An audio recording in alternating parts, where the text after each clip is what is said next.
बड़ी बहू की रसोई। आरती घर का कोई काम करे या ना करे, पर किचन का काम हमेशा करके रखती।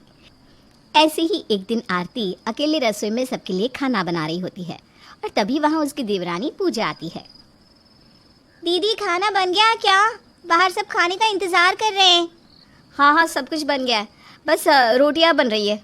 मैंने सोचा जब सब खाने के लिए बैठेंगे तब बना दूंगी। क्या दीदी, आप जानती है ना, पूरा परिवार एक साथ खाना बैठकर खाता है। आपको पहले ही रोटियां बना लेनी चाहिए थी। अगर अभी आपको मेरी मदद की ज़रूरत है तो बता दीजिए, मैं करा देती हूँ। अरे नहीं पूजा, तुम रसोई से बाहर जाओ, मैं अकेले सब कुछ कर लूँगी। आरती की ये बात सुनकर पूजा को बहुत बुरा लगता है और वो भी अपनी जेठानी को उसके हाल पर छोड़कर बाहर खाने के लिए आराम से बैठ जाती है। कुछ देर बाद आरती खाना लगाती है और सभी बैठकर एक साथ खाना खाते हैं। खाना खाते हुए आरती के ससुर कमल कहते हैं, वाह बड़ी बहू वाह, घर संभालना कोई तुमसे सीखे। अरे छोटी बहू, कभी तुम भी अपने हाथ का खाना खिला दिया करो। बुरा मत मानना कोई, पर क्या करूं, मैं तो रसोई की जिम्मेदारी भी संभालना चाहती हूं, पर दीदी ने मुझे साफ साफ कह रखा है गलती से भी मैं उनकी रसोई में ना जाऊं।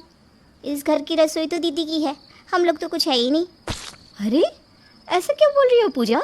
हमारी जॉइंट फैमिली है, इस घर पर तुम्हारा भी बराबर का अधिकार है। मैं बस तुम्हें रसोई में आने से इसलिए मना करती हूँ क्योंकि तुम पूरा दिन घर के कामों में व्यस्त रहती हो और रसोई भी तुम संभालने लगोगी तो फिर मैं क्या करूँगी। और वैसे भी ना, इस घर की रसोई मुझसे बेहतर कोई संभाल ही नहीं सकता।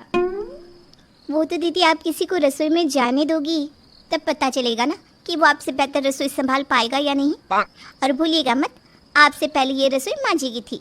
अगर आपकी जैसी ही सोच माँ जी की होती ना तो ये रसोई आपकी नहीं, आज भी माँ जी की होती। एक रसोई के लिए दोनों देवरानी जेठानी में बहस हो जाती है। उन दोनों की बात इतनी ज़्यादा बढ़ जाती है कि वो दोनों अपना खाना भी छोड़ देती हैं। उन दोनों की बहस बंद करने के लिए अब गंगा बीच में बोलती है, अरे बहू बस करो, तुम दोनों क्यों रसोई के लिए झगड़ रही हो। अरे आरती बहू, रसोई के कुछ काम छोटी बहू को भी करने देना। अरे पर माँ जी, बार बार कुछ नहीं। छोटी बहू अगर रसोई में नहीं जाएगी तो उसे कैसे पता चलेगा कि रसोई में क्या सामान कहाँ रखा है। अगर कभी तू यहाँ नहीं रही तो हमें खाना कौन बना कर खिलाएगा। सारी उम्र मैं खुद तो खाना नहीं बना सकती ना। छोटी बहू, कल से सुबह का नाश्ता तुम बनाना। बिल्कुल सही फैसला लिया है आपने माँ जी। इस पूजा से घर का काम तो संभलता नहीं, रसोई कहाँ से संभालेगी। घर में तो ये सफाई रखती नहीं, रसोई में क्या सफाई रखेगी। अरे रसोई में कितना काम होता है, ये मेरी रसोई ख़राब ना कर दे। मैं इसे रसोई में घुसने नहीं दे सकती। जब से मैंने ये रसोई संभाली है तब से मेरी रसोई कितनी साफ़ सुथरी है। आखिर ये होती कौन है मेरी रसोई में आकर काम करने वाली। कुछ भी हो जाए, मेरे होते हुए ये रसोई में काम नहीं कर सकती। अपनी सास का फैसला सुनकर पूजा तो बहुत खुश होती है, पर आरती का मुंह उतर जाता है। वो खाना छोड़कर अपने कमरे में चली जाती है। उसको इस तरह से नाराज़ कमरे में जाता देख पूजा को बहुत अच्छा लगता है। वो अपनी सास से कहती है, माँ जी, जब से मेरी शादी हुई है तब से मैं शायद कल सुबह दूसरी बार रसोई घर में जाऊंगी, वरना दीदी तो मुझे रसोई के आसपास भी फटकने नहीं देती। पर कोई बात नहीं, मैं आप सबकी फेवरेट डिश बनाऊंगी। आप सब मुझे बता दीजिए आपको कल नाश्ते में क्या क्या खाना है। छोटी बहू, मैंने एक बार सैंडविच खाया था। बड़ी बहू को तो कभी बोल नहीं पाया, पर तुम मेरे लिए कल सैंडविच बना देना। बहुत समय से मन है मेरा। हाँ हाँ ससुर जी, क्यों नहीं। और वैसे भी सैंडविच बनाने में तो मैंने महारत हासिल किया हुआ है। अपनी सास का फैसला सुनकर पूजा आज बहुत खुश थी। अब वो कल सुबह होने का इंतज़ार कर रही थी, पर ये क्या, उसके उठने से पहले ही आरती रसोई में जाकर सभी के लिए नाश्ता रेडी कर देती है। दीदी, ये सब क्या है? और हर रोज़ तो आप 7:30 को नाश्ता लगाती थी, आज आपने 7 बजे ही नाश्ता लगा दिया। अब जानती है ना, आज सुबह का नाश्ता मुझे बनाना था। हाँ, मैं जानती थी कि आज सुबह का नाश्ता तुम्हें बनाना था, पर मैंने सोचा तुम्हें लेट से उठने की आदत है, क्या पता तुम सुबह जल्दी से उठ ना पाओ। और वैसे भी जब इस घर में तुम्हारी पहली रसोई हुई थी ना, उस दिन मैंने देखा था तुम कितने अच्छे से काम करती हो। अरे पूरी रसोई ख़राब करके रख दी थी तुमने, पर उस समय मैं तुम्हें कुछ कह नहीं पाई। पर देखो, अब ना वो सब मैं नहीं बर्दाश्त कर सकती, इसलिए तुम रसोई से थोड़ा दूर ही रहो। क्या है बड़ी बहू, अरे छोटी बहू को भी रसोई के काम करने दे। अगर वो कुछ गलती करे तो उसे डांटना, समझाना, सिखाना। जब तक वो रसोई में काम नहीं करेगी उसे कैसे पता चलेगा कि रसोई कैसे करनी है, कैसे सफाई रखनी है।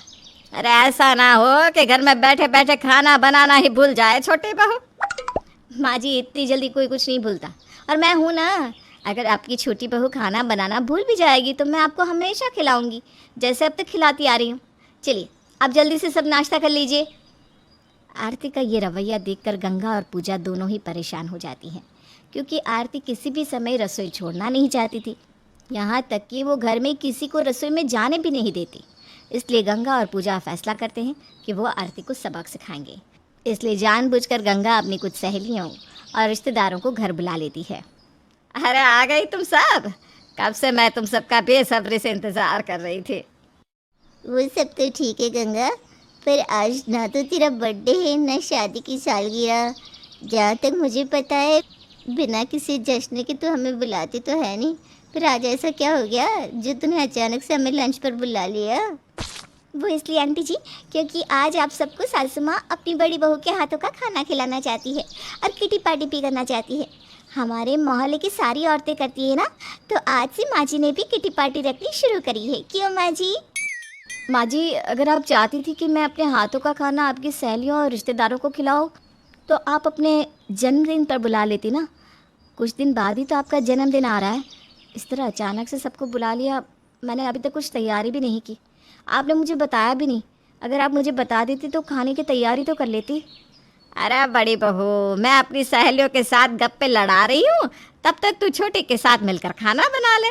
छोटी बहू है ना तेरा हाथ बटाने के लिए। नहीं नहीं माँ जी, मुझे पूजा की ज़रूरत नहीं है, मैं अकेले सब संभाल लूँगी। पूजा जितना काम नहीं करेगी उतना मेरा काम बिगाड़ देगी। पूजा, तुम माँ जी के साथ ही बैठो, ठीक है? घर में इतने मेहमानों के आने के बाद भी आरती पूजा को रसोई घर में जाने नहीं देती, जिसके बाद गंगा और पूजा अपना प्लान बी अपनाती है और जानबूझकर आरती से नई नई डिश बनवाती है। अकेले तरह तरह के पकवान बनाकर बेचारी आरती थक जाती है और ना चाहते हुए भी आखिर में अपनी इज्जत बचाने के लिए खुद पूजा की मदद लेती है। पूजा, 5 मिनट के लिए रसोई में आओ ना, मुझे तुमसे कुछ ज़रूरी बात करनी है। अब पूजा आरती के बुलाने पर रसोई घर में जाती है, जहाँ वो देखती है कि सारे बर्तन गंदे हो चुके हैं, रसोई की भी बुरी हालत है और अब तो खाना बनाना भी बाकी है। देख रही हो रसोई की हालत, माँ जी ने अचानक से सबको बुलाकर सही नहीं किया और ऊपर से कितना खाना बनवा रही है। मुझे तुम्हारी हेल्प चाहिए पूजा, मैं अकेले इतना सब कुछ नहीं कर पा रही हूँ। मैं जब तक खाना बना रही हूँ तुम बर्तन साफ़ कर दो और रसोई भी। दीदी, मैं तो हमेशा आपके हेल्प के लिए खड़ी रहती हूँ, आप ही को मुझ पर भरोसा नहीं था, पर आज आप देखना मैं आपकी रसोई कितने अच्छे से संभालती हूँ। ऐसी सफाई करूँगी और इतनी स्पीड से खाना बनाऊँगी कि आप खुद मुझे बार बार याद करोगी। इतना बोलकर पूजा अपने काम पर लग जाती है और 5G की स्पीड से रसोई का सारा काम करती है। पूजा इतनी सफाई से सारा काम करती है और इतनी ईमानदारी के साथ कि आरती की आंखें तो फटी की फटी रह जाती है। जिसके बाद आरती समझ जाती है कि वो इकलौती नहीं है जो रसोई को अच्छे से रखती है। पूजा भी उसी की तरह है जो रसोई और घर को संभालना अच्छे से जानती है। जिसके बाद आरती फिर कभी भी पूजा को रसोई में जाने से नहीं रोकती और उसे भी रसोई में काम करने देती।